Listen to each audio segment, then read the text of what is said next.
Good afternoon, ladies and gentlemen. It's very hard to follow from, first of all, the terrific panel we had this afternoon and then the very moving video that we saw. But I will pick up from, and let me thank S.U.C.C.E.S.S, first of all, for inviting me and for organizing this event.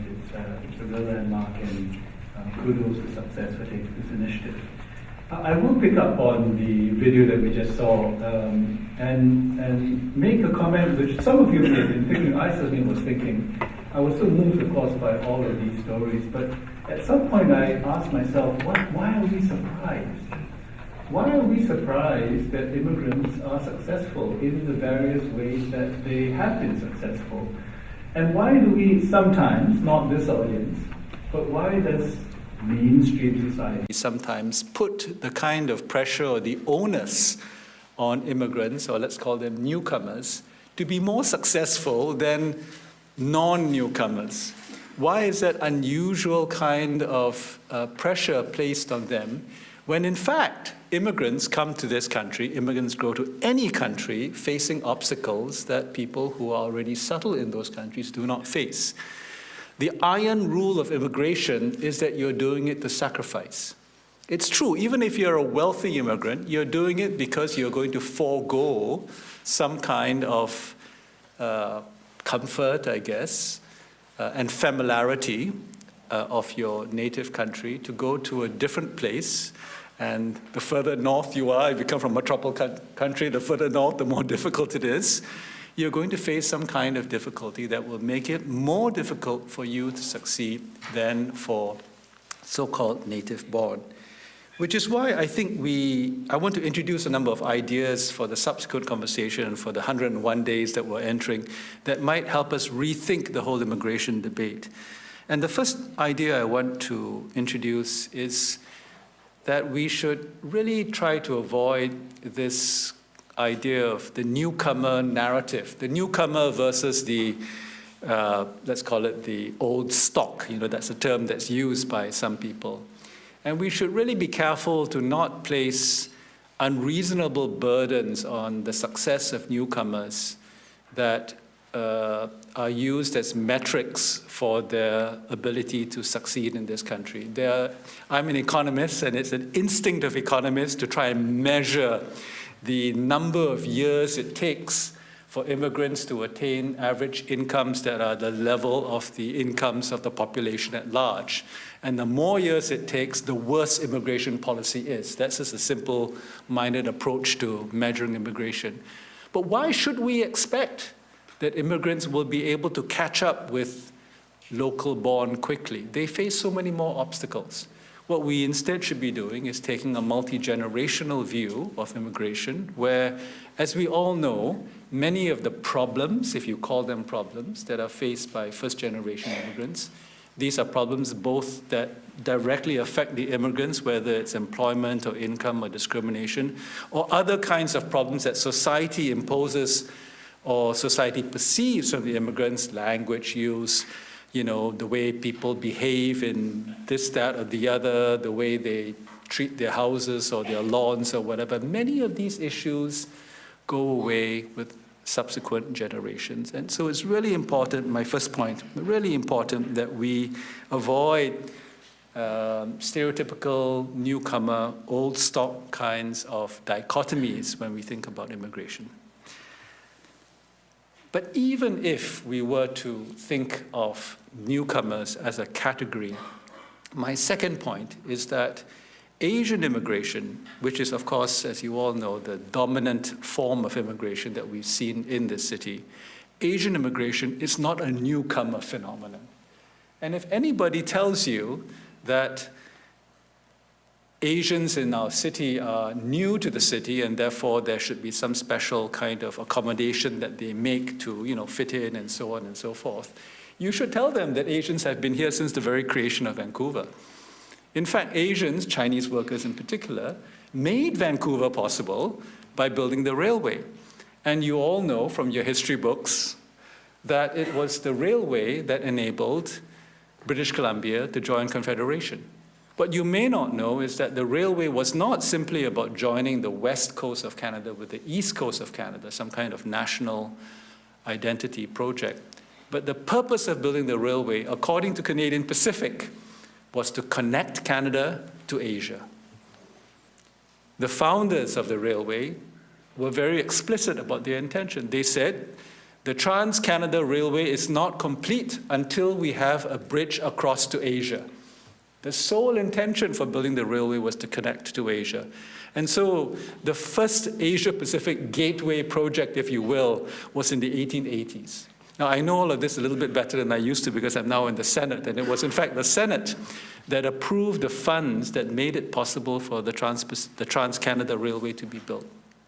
My point simply is that Asian immigration, whether it's from Japan, from India, whether it's from China, and by China I mean all parts, many different parts of China, and other parts of Asia, has been here as long as the city itself.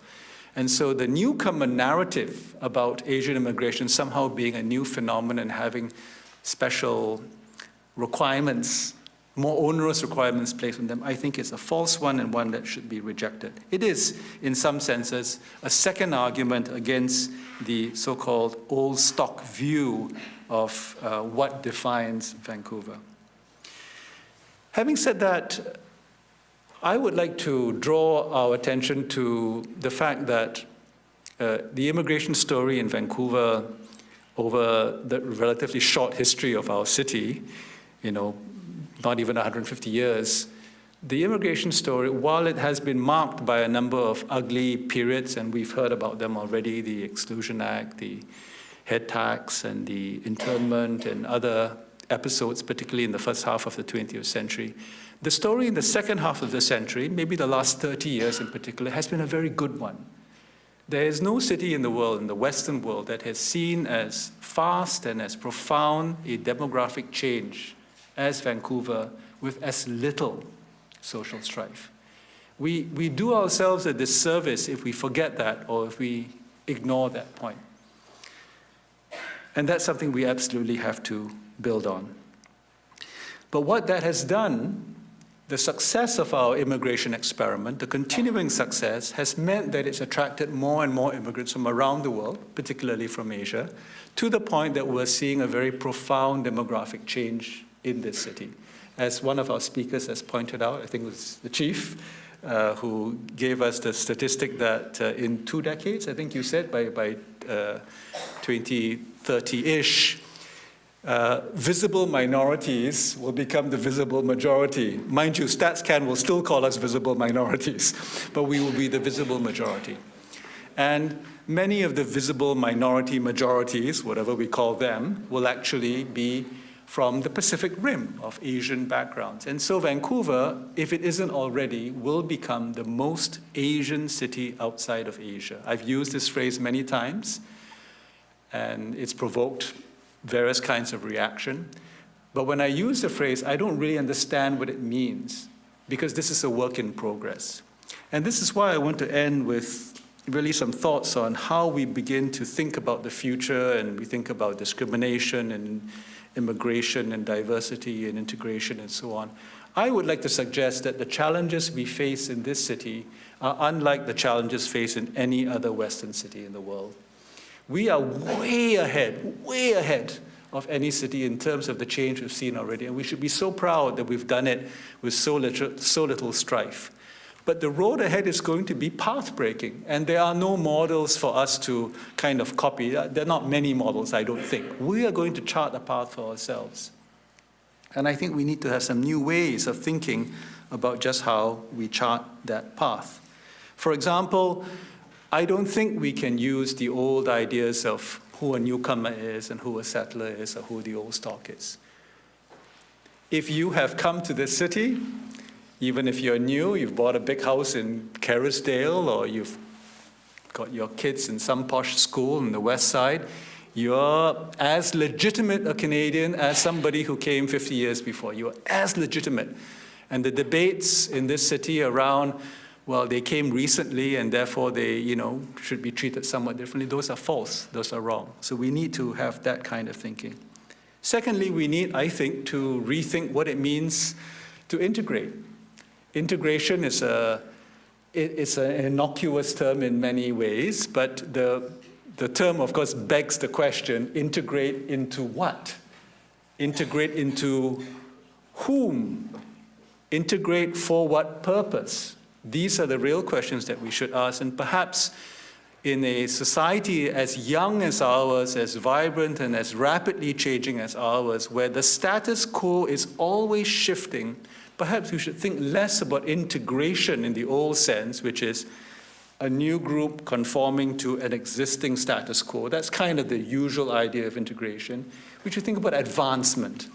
How do we as a society advance to build a different kind of city, a new kind of urban existence that really is path-breaking, where demographic change in such numbers with such diversity has so far been so successful? How can we make it more successful? And how can we come up with the new models to make sure that we can be an example for the rest of the world? That's my very brief thoughts, and we look forward to any questions that you might have. Thank you very much.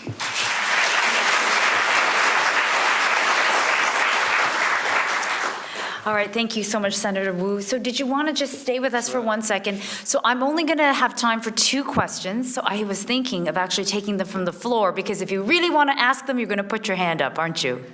Yes? Do we have any questions for Senator Woo before I let him go? Oh, I do have a question. Excellent. We've got a microphone right here. And he's going to go and answer it himself. All right, great. Thank you. Yes, it's working. Go ahead. I was at an eight, father of sailfish, father of all women, raven tribe, and Hada, expressing appreciation for the privilege of the village of being here. I know that you're very well informed in many ways, so would you like to speak a bit about mutually respectful interaction between Chinese people and Aboriginal people going back to the 1880s? Of course, happy Senator, to do that, and there are others who are more knowledgeable, but we all know the history of discrimination, of course, against First Nations people that go back well before Chinese people arrived here, and how First Nations communities welcomed many Chinese men in particular into their communities, because they also were outcasts. As a result, there had been intermarriage, and there has been a special bond, I think, between those two communities over the years that extends to this present day. One of my favorite colleagues in the Senate is Senator Lien Yeung from Saskatchewan, who identifies herself squarely as a First Nations person, but she's half Chinese. And I was so pleased that I could share with her the co-hosting of a Lunar New Year celebration just a few weeks ago, where she put on a Chinese costume, but she doesn't see any contradiction in her multiple identities. Now, having said that, there's a good history there, of course, between Chinese peoples and First Nations, and I think there's a lot of gratitude in the Chinese community for the hospitality and acceptance that First Nations gave to Chinese people. But we have a different context today, where many immigrants from not just from China, but from around the world do not understand the history of the First Nations. And I'm really pleased that the government has introduced First Nations language into the swearing-in ceremony for citizenship, and part of the curriculum, if you will, for learning how to become a Canadian citizen. And I know from my experience working with Chinese investors and businesses, when they come here, they are really curious about the nature of the First Nations reality in Canada and how they can better interact with them. So I think we need to work extra hard to make sure that this relationship, which has been good over 100 years, continues to be good for the next 100. All right, thank you, Senator Woo. Thanks, James. So I'm going to ask one more question here. Oh, we've got a hand up. Okay, we've got a hand up. Okay, you know what? I think I know what the question is. Okay. I'm going to actually take one from up here. So this one, I'm going to make you answer 2 questions, because there's a couple questions that are similar that I think you could probably address. But let's take this. Let's do this one first. So how do we find the balance between integration and advancement? I think a lot of people are interested in hearing more about this concept that you've introduced of the difference between integration and advancement. Can you elaborate on that? Well, I don't have the answer. I'm just throwing out an idea in the same way that Dr. Krill threw out an idea. But what I can say is that if your idea of integration is that there's a set universe of practices and norms and beliefs and ideas and values even, to which newcomers have to immerse themselves, maybe it's a term, assimilate themselves into, I don't think that's the right model. It isn't a right model for Canada as a whole, but it particularly isn't the right model for as young a city as we are, with as much diversity in the movement of people through our entire history. We really cannot talk about, with due respect, an old stock in BC, with the exception of First Nations people, of course.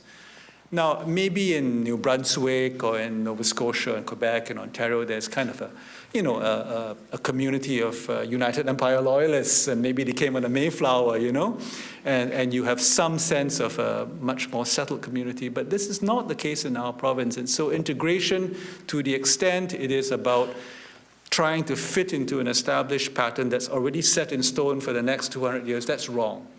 Advancement, I don't really know what it means, but it has to include mutual acceptance of practices, of norms, of ways of communicating, language, education, food. The food's the easiest part, right? That food part we all get already.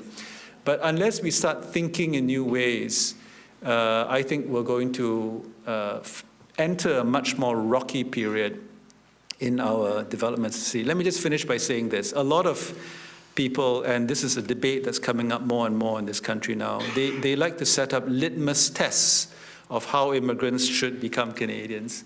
And one of the litmus tests is that, immigrants have to abide by the Canadian project. If they don't follow the Canadian project, they are not Canadians. Or they have to meet certain Canadian value. You know what I'm getting at. That's the wrong way to think about it, because we are the Canadian project. We are making the Canadian project right here, and the only way the Canadian project can succeed if all of us have a say in making it, and there isn't a privileging of one group over another. Great, thank you, Senator. We've got one more question. Okay. It's burning up the charts, so I'm going to run over to this section, I believe. Who asked the question? All right, somebody read this out. This is going to be the toughest one, I'm sure. There's no soft lobs here. Okay. So my question was, how can we as children share this information that we have learned here today with other people, because we don't usually get taken seriously, because you guys are all adults and everybody cares about your opinion, but they don't usually care about our opinion because we're small and yeah. All right. I was right. That is a bit of...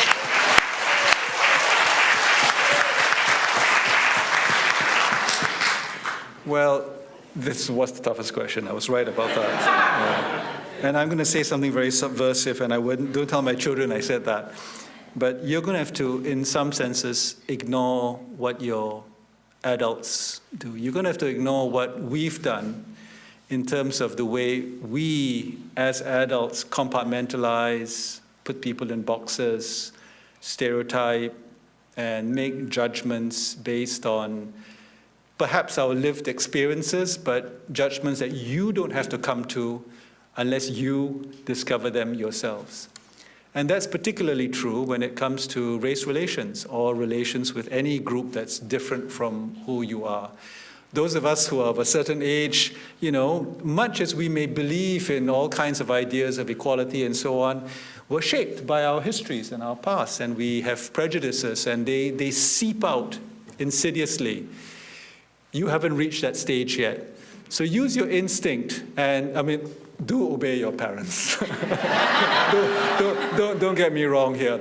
But on questions of judging people and putting them in boxes and trying to stereotype them, make up your own mind, take your time to make up your mind, and give the benefit of the doubt to people who are different.